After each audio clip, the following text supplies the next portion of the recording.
Welcome in this session on rural marketing strategy.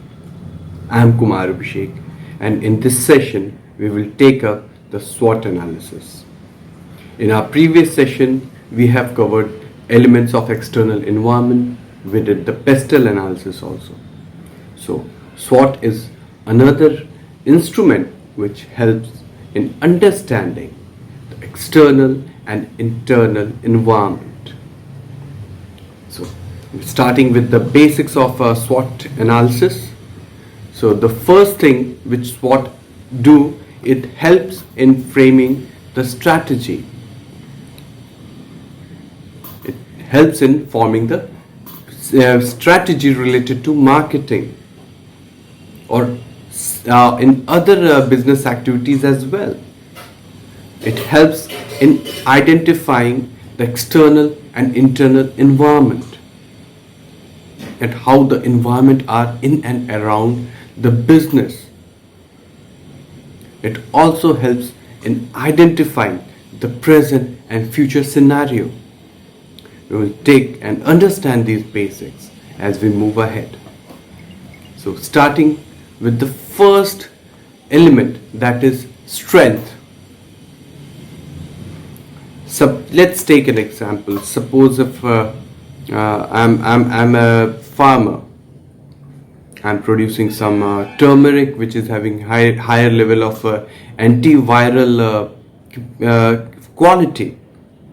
So this thing will be my strength because of high antiviral capacity, I can sell my product in a better way. I have an advantageous position while projecting my product in the market.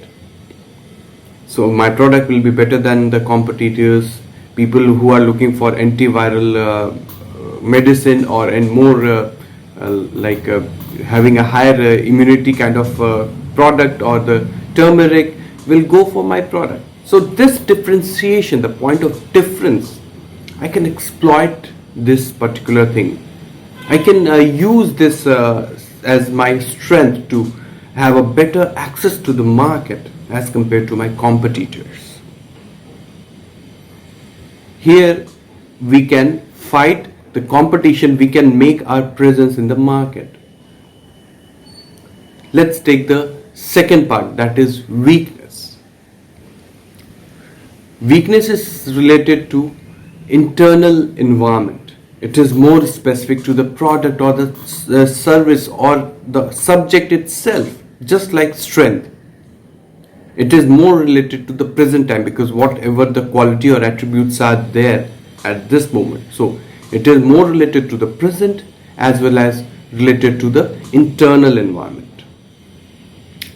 Let's explain this with an example. If I am a milk producer, if I have cattle, but the weakness of my business is the milk are perishable in nature. I can't store it much. I can't travel longer distance for selling the milk products. So this has to be sold in local market. So this is the weakness because I do not have much of options to access different markets. So these are something related to the weakness. It is very much related to the subject itself. Based on it, how the analysis of weakness will help, because based on it we can change our strategy.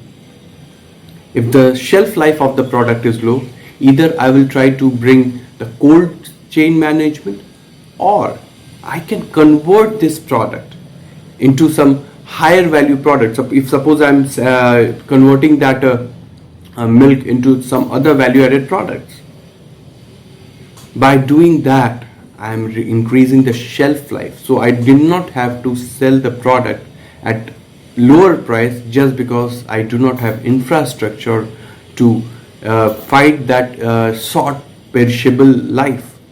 So I can sell this product by transforming into a higher value product, or I can have a different transportation setup for looking into this perishability.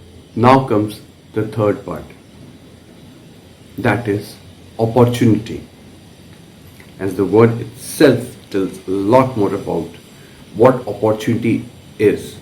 So it is more futuristic in nature, and the role of external environment is higher as compared to the weakness and the strength which we discussed earlier. Why? Because opportunity is most related to the outer world, that what exactly I can take up, or what opportunities are there in the market. So many of these elements related, whatever the opportunities are not in our control. If we recall the session on pestle, all those elements of pestle were not in our control. What we can do, we can mitigate or reduce the risk. We'll cover this part in the threat one. But in opportunity, we are going to take the market, what exactly the market is aspiring for, how my product can satisfy the customers. So we are looking after the opportunity in and around my market. If suppose taking the same example of a milk producer, I have suppose if I have a large city nearby, then it is good to have my own supply chain, cold supply chain management. If I am a large farmer, if suppose I don't have much of cattle, I'll try to bring people of like-minded people and form an FPO or a cooperative, so that I can launch my own brand kind of thing, or have a better remuneration, because people in urban setup will have a better purchasing power, and the kind of products which they are looking for, they will definitely go for a broader range of products and for a better price. So this is how that opportunity is coming to the picture, that how we can either go into the new market segment or expand geographically our product range. Let's take few more examples of opportunity. If I have a better client around me, then I can bring the information and communication technology into the picture. If people are preferring more organic kind of or chemical free milk products, so I can promote those kind of products. If people are health conscious and they want a low skimmed milk or like full cream based on their own priorities, so I can differentiate my product and sell the kind of product they aspire. So this is the opportunity for me to meet the people's aspiration. So this is the kind of opportunity which we may talk about. And then comes the fourth part, that is the threat. Similar to opportunity, the threat is also an external element. It is futuristic in nature. Explaining that with the same example, suppose I'm working good with my nearby urban setup, I'm supplying the milk in that area.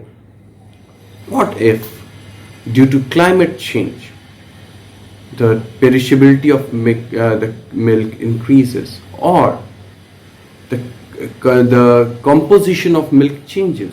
What if, due to climate change, I do not have sufficient fodder to feed my animals?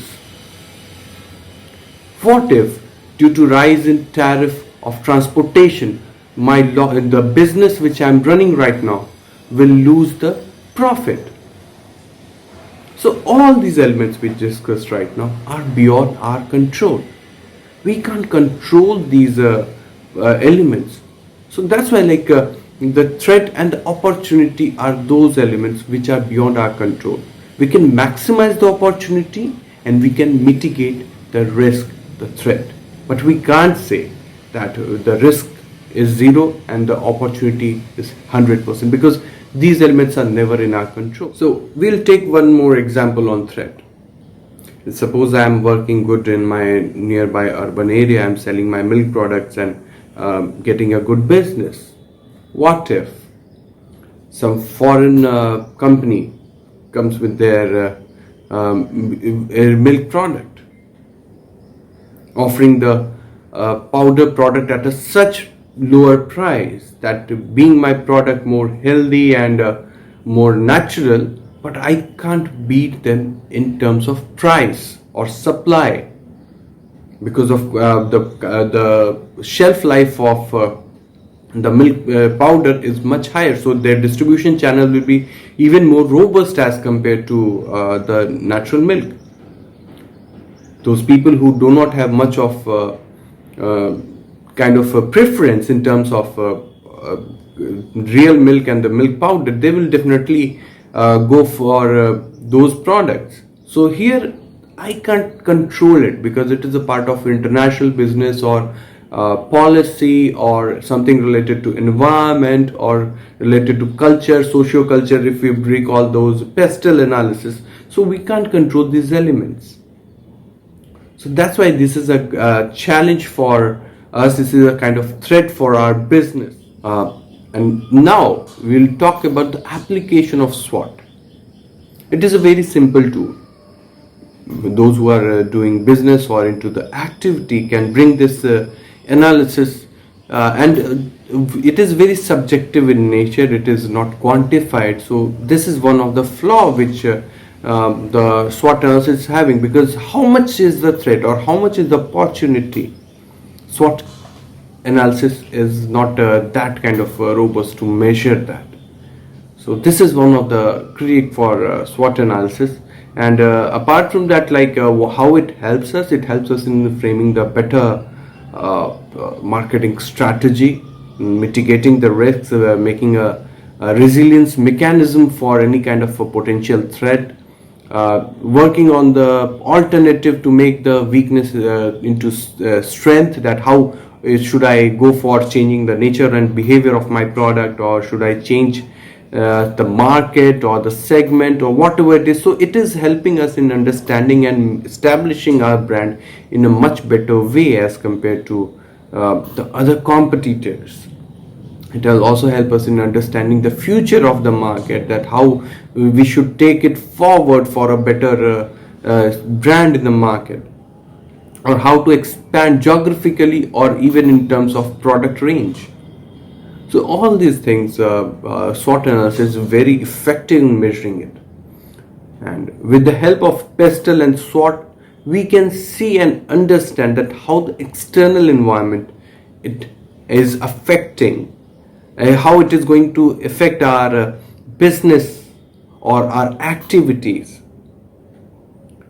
In this COVID situation also, we have seen the COVID situation. So how we can control the COVID situation, but we can mitigate the potential risk. We can have a better resilience mechanism to come out of this COVID situation. So all these things we can't control. If the situation of a war, we can't control it, or natural disaster, flood, earthquake, volcano, or drought, we can control that. What we can do, we can have a better resilience mechanism. So all these things are helping us in mitigating the risk, maximizing the opportunities, increasing the kind of profit margin, and building our brand. With that, thank you and happy learning.